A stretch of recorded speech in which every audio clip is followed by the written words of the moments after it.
Hey guys, আসসালামু আলাইকুম। দীপুই ভাই ইউটিউব চ্যানেল অ্যান্ড ফেসবুক পেজে আপনাদেরকে স্বাগতম জানাচ্ছি। Subscribe to my YouTube channel and Facebook পেজে ফলো করে রাখুন এবং লাইক করবেন, কমেন্ট করে, শেয়ার করে বেল আইকনটা বাজিয়ে দিবেন।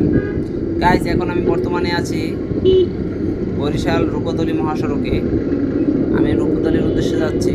আপনারা সবাই দেখুন, রাস্তার ভিউ আপনাদেরকে তুলে ধরার চেষ্টা করতেছি।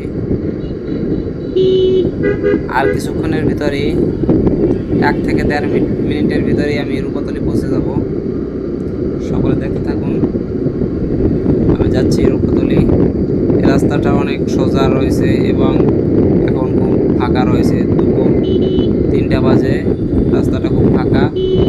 আমি যাচ্ছি, সকলে দেখতে থাকুন। এবার আপনাদেরকে কিছুক্ষণের ভিতরেই রূপতলী বাস স্ট্যান্ডের ভিউ আপনাদেরকে দেখাবো। এখান থেকে বিভিন্ন দিকে বাস ছাড়ে, যেমন কুয়াকাটা, খুলনা, ঢাকার বাস স্ট্যান্ডও রয়েছে এখানে। মোটামুটি সব জায়গার বাস ছাড়ে এখান থেকে। আপনাদেরকে দেখাচ্ছি, এই যে আমি প্রায় কাছাকাছি এসে গেছি।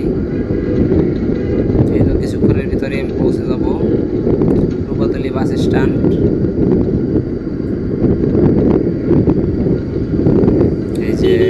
এই তো রূপতলী বাস স্ট্যান্ড শুরু হয়ে গেছে। তার হাতের বাম পাশে অনেকগুলো ঘরের দোকান রয়েছে।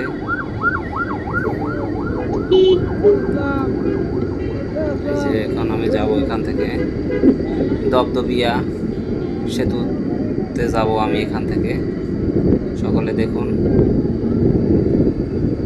এই যে কুয়াকাটার উদ্দেশ্যে ছেড়ে যাবে এই বাসটা এখানে রয়েছে। এই যে স্ট্যান্ডটা দেখুন, অনেক ফাঁকা।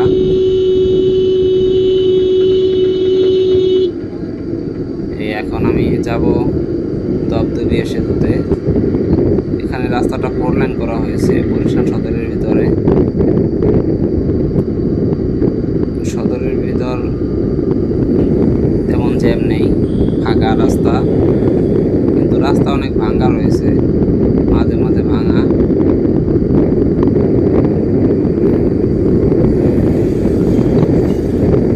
গাইস, সকলে চ্যানেলটা সাবস্ক্রাইব করে বেল আইকনটা বাজিয়ে দিবেন, লাইক করবেন, কমেন্ট করবেন।